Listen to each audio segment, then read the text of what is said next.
La vida de Eric Liddell. Capítulo 6. Héroe nacional. Eric se asomó por la ventanilla del tren al acelerarse a la estación Victoria. Muy pronto, los integrantes del equipo olímpico británico de 1924 se separarían y recorrerían caminos distintos. Eric volvería a Edimburgo, en cuya universidad debería graduarse el sábado siguiente. El tren se aproximaba lentamente a la estación. La gente corría por el andén de un vagón a otro, mirando por las ventanillas. ¡Está aquí!, gritó un adolescente señalando a Eric. Pronto un gran grupo de gente se arremolinó enfrente del vagón en que viajaba Eric. La gente comenzó a clamar: «¡Queremos a Eric! ¡Queremos a Eric!». Cuando éste abrió cautelosamente la puerta del vagón, le recibió una gran ovación. Varios de los presentes le agarraron y le subieron en hombros. Todos victoriaban entusiasmados y saludaban, en tanto Eric era transportado a lo largo del andén. Por fin los ánimos se apaciguaron lo suficiente como para permitirle encaminarse a la casa de un amigo para pasar la noche. Al día siguiente, Eric partió para Edimburgo. No fue un viaje fácil. La gente le reconocía en todas partes. Los jovencitos le pedían autógrafos y los mayores deseaban saludarle o darle una palmadita en la espalda. Aunque Eric era tímido por naturaleza, no le importaba demasiado aquella atención. Sabía que había ganado esas medallas para los habitantes de las Islas Británicas y por eso la gente deseaba felicitarle. Sin embargo, se alegró cuando por fin llegó a su casa de Edimburgo. Al sábado siguiente, Eric vistió una toga negra con una amplia capucha, listo para recibir el título de licenciado en ciencias. Los estudiantes que se graduaban en Escocia llevan capucha en lugar de birrete que acostumbran en otros países. Eric ocupó su lugar por orden alfabético, en la primera fila del McEwan Hall, en donde tuvo lugar la ceremonia de graduación. Eric escuchó atentamente al vicecanciller Sir Alfred Irwin hacer la presentación. Luego, uno por uno, los graduados fueron llamados en orden alfabético para recibir sus diplomas. La sala aplaudió a cada estudiante. Entonces comenzaron a llamar los apellidos con la letra L. Primero Lambert, después Lemont y por último Liddell. Tan pronto como Eric se puso de pie, también lo hicieron todos los presentes en McEwan Hall. Todos lo ovacionaban y aplaudían cuando subió al estrado. Sir Alfred Irwin levantó la mano con ademán de pedir silencio a la sala, pero nadie se dio por enterado. Los presentes victoriaron, aplaudieron y zapatearon durante varios minutos hasta que hubo un silencio suficiente como para que el vicecanciller disertara brevemente. Su intención fue más corta de lo que había planeado. Sir Alfred Irwin apenas tuvo tiempo de decir: «Bueno, señor Liddell, usted ha demostrado que nadie puede superarle, sino solo el examinador». Entonces volvieron a irrumpir los aplausos. Un minuto después, la audiencia volvió a guardar silencio y Sir Alfred Irwin pudo continuar. Explicó que en las Olimpiadas antiguas los campeones eran coronados con hojas de laurel. Mientras hablaba, sacó del pedestal una corona. «Bueno, me ha sido imposible conseguir hojas de laurel aquí en Escocia, pero el jardinero jefe del Real Jardín Botánico me asegura que esto es lo más parecido que podemos encontrar». Una vez dicho esto, colocó firmemente la corona en la cabeza de Eric.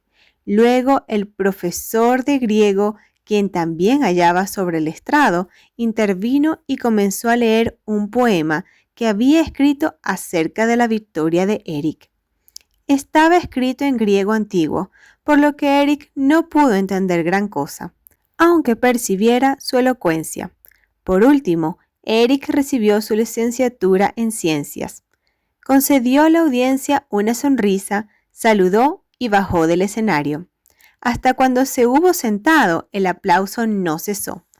Entonces prosiguió la ceremonia. Después de la ceremonia se celebraría un servicio religioso en la Catedral de St. Giles, en la calle Alta. Eric esperaba ir allí caminando como todos los demás alumnos, pero no fue así. Tan pronto como Sir Alfred Ewing dio las gracias a la concurrencia por haber asistido, los compañeros de Eric se precipitaron sobre él. Antes de enterarse de lo que pasaba, le alzaron sentado en una silla con palos clavados a los costados, para ser transportado sobre los hombros de sus admiradores. Levantaron la silla y se llevaron a Eric escaleras abajo, desde el auditorio McEwan Hall hasta la catedral. Durante el oficio religioso, Eric permaneció sentado escuchando el sermón. Esperaba que el ambiente se mantuviera en calma una vez concluido el servicio, pero sus compañeros le habían preparado una sorpresa aún mayor.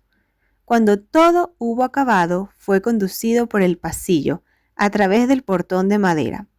Al percibir la luz del sol, vislumbró un coche de caballos esperando. Antes de comprender lo que estaba sucediendo, Eric se vio sentado en el carruaje al lado de Sir Alfred Ewing. El carruaje avanzó por las calles de la Milla Real y de la Princesa, avenida principal de Edimburgo. A lo largo del camino, una multitud se había congregado para honrar a un héroe local. Eric sonreía y les saludaba. Por último, el coche se detuvo delante de la casa del vicecanciller, donde fue invitado a comer. Había sido un día maravilloso. Eric escribió una feliz carta a sus padres y a su hermano Robert, contándoles todos los detalles. Habría deseado que lo hubieran visto con sus propios ojos, pero como esto no fue posible, les envió una pila de recortes de periódico que comentaban sus proezas en París en los Juegos Olímpicos. Las celebraciones no acabaron en un solo día. Durante la semana siguiente se celebraron recepciones y fiestas en honor a Eric. Cuando creía que ya no podía más, tuvo que abordar un tren para viajar a Londres. Allí en Stamford Bridge debía competir con el equipo británico contra los Estados Unidos. Antes del comienzo de los Juegos Olímpicos, se había acordado que el equipo norteamericano hiciera escala de regreso en Londres para celebrar otra competencia. En el tren camino a Londres, Eric apenas podía creer que solo hubiera transcurrido 8 días desde la finalización de los Juegos Olímpicos. Tantas cosas habían sucedido en tan breve espacio de tiempo. Eric sería el último hombre, el ancla, del equipo del Imperio Británico de relevos de 4 por 400 metros. El ancla del equipo norteamericano sería nada más y nada menos que Horacio Fitch, a quien él había batido en la final de los 400 metros en París. Todos los presentes se preguntaban si Eric sería capaz de batir de nuevo a Fitch. La gente no tendría que esperar mucho para resolver la duda. Mientras los corredores completaban la curva, justo antes de entregar sus testigos a los anclas, era obvio que los Estados Unidos ganarían la prueba de relevos. Cuando Eric Liddell agarró el testigo, que le tendió su compañero de equipo, iba 7 metros por detrás de Horacio. Echó su cabeza hacia atrás y agitó los brazos según su extraña manera de correr. Fue aumentando su velocidad.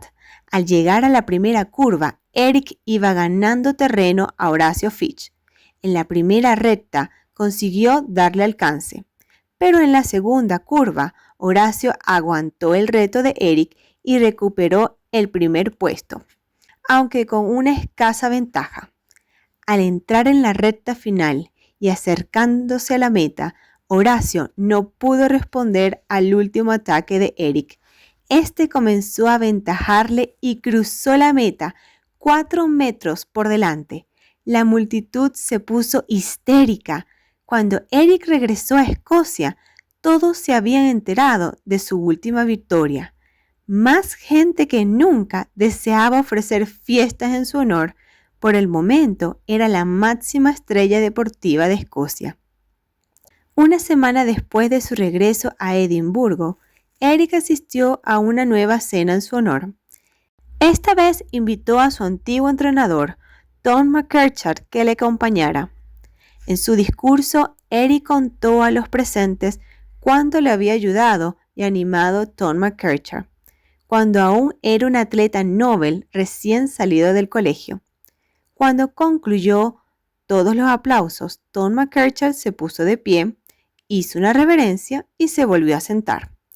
Todos esperaban que su ex pupilo hiciera lo mismo, pero al apagarse los aplausos, Eric siguió de pie.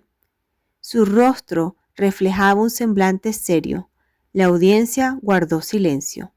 ¿Tenía Eric Liddell algo más que decir? Se aclaró la garganta y comenzó a hablar suavemente. Antes de sentarme, hay algo más que quisiera decirles. Ha sido una experiencia maravillosa competir en los Juegos Olímpicos y traer a casa una medalla de oro. Pero desde cuando era niño he tenido la mira puesta en otra clase de premio.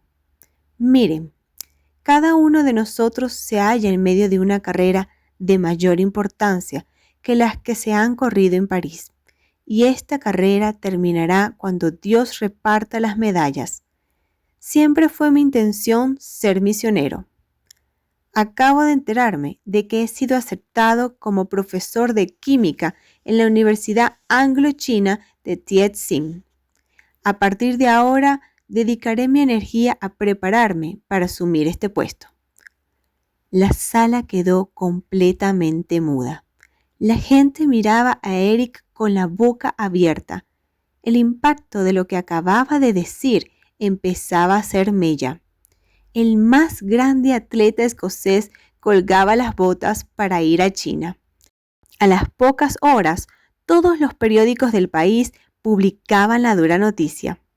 Eric se alegró de haber por fin dado a conocer la noticia.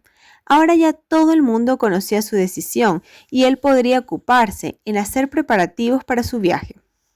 Aunque esperaba enseñar química y entrenar en la universidad, más que enseñar y entrenar a sus estudiantes, Eric deseaba ayudarles espiritualmente, pero para ser eficaz en esa labor, sintió que necesitaba más preparación. Después de tener nuevos contactos con la Universidad Anglo-China de Tianjin, se decidió que debería quedarse un año más en Escocia para estudiar teología en el Colegio Congregacional de Edimburgo. Por supuesto, el estudio no mantuvo a Eric siendo como él era, ocupado todo el tiempo. Se las arregló para incluir en su agenda varias conferencias y dilataba giras durante aquel año. Recorrió Inglaterra varias veces y en todos los lugares que visitaba se congregaban multitudes para escucharle. También viajó a Alemania, en donde el ejército británico aún ocupaba la zona del Rin que había capturado durante la Primera Guerra Mundial. Todo lo que hacía, ya fuera practicar en campañas de beneficencia o jugar un divertido partido de rugby, se comentaba en los periódicos al día siguiente. Nada que tuviera que ver con él parecería demasiado trivial para ser comentado en un reportaje. Todo el pueblo escocés estaba deseoso de leer acerca de la última cosa que había hecho Eric. Elsa McKenney era una de las tales personas, una chica de 14 años que seguía lo que hacía Eric con gran interés. Todas las noches escrutaba los periódicos para ver si había algo nuevo que leer acerca de él. Comentaba todo lo que hallaba con sus amigas en el colegio de damas George Watson de Edimburgo. Casi todas las chicas del colegio sentían el mismo interés por Eric que Elsa. Él era, después de todo, un héroe nacional, por no decir también un joven muy apuesto. Un día, Elsa McKenney tuvo una idea. ¿Por qué no formar un club de hinchas de Eric Liddell? Discutió la idea con sus amigas del colegio y todas estuvieron de acuerdo en que sería algo muy bueno. Elsa redactó de inmediato las normas del nuevo club. Para ser miembro había que pasar un examen oral sobre la vida de Eric Liddell. Una vez que alguien hubiera aprobado el examen, tendría derecho a insertar en una página del álbum de recortes del club un poema o algunos pensamientos acerca de Eric. A cambio, los miembros recibirían cada uno una foto suya y se comprometerían a exhibirla en un lugar de honor. Elsa McKenney escribió a Eric para contarle lo del club de hinchas y consultarle si era posible contar con su permiso. También le invitó a cenar a su casa. Tan pronto como Eric recibió su carta, le contestó a Elsa, concediéndole permiso para dirigir el único club oficial de hinchas de Eric Liddell y aceptando su invitación. Elsa sintió tanta emoción durante la cena que apenas pudo hablar, pero no dejó de observar a Eric e intentó recordar cada palabra que éste decía para informar a los demás miembros del club en una reunión especial que ella había convocado al día siguiente. Cuando Eric se despidió después de la cena, Elsa tomó la taza de té en la que él había bebido, secó las hojas que quedaban en el fondo y las metió en un sobre. Llegaron a ser una de las posesiones más valiosas. Tal era la impresión de Eric Liddell que causaba en las jovencitas escocesas. No obstante, el tiempo iba transcurriendo rápidamente y cuando Eric lo advirtió, el año en el colegio congregacional ya había concluido y se halló haciendo las maletas. Los periódicos contaban las semanas hasta el 13 de julio. Un periódico publicó incluso una caricatura de Eric corriendo pantalones cortos negros y un cuello distintivo de los clérigos. Muchos escoceses comprendían por qué se marchaba y deseaban animarle todo lo que podían. La última carrera oficial de Eric fue en el campeonato Triple A de Escocia, en el Hampden Park de Glasgow. Cuando la gente se enteró de que Eric Liddell participaba en las pruebas de 100 yardas, 200 y 400 metros, concurrieron más de 12,000 personas para animarle. Eric entusiasmó a sus hinchas ganando las 3 carreras, aparte de los muchos admiradores que fueron a verle correr. Antes de abandonar Escocia, otros tantos acudían también a escucharle hablar en las iglesias. Hasta 1,000 personas tuvieron que ser rechazadas en algunas ocasiones porque no había espacio en las iglesias en donde predicaba. Cuando llegó la hora de partir, apenas había una persona en toda Escocia que no supiera a dónde y por qué se iba Eric. Al igual que cuando regresó de los Juegos Olímpicos de París, se ofrecieron muchos almuerzos y cenas en su despedida, a los que él asistió. Por fin llegó el 13 de julio de 1925.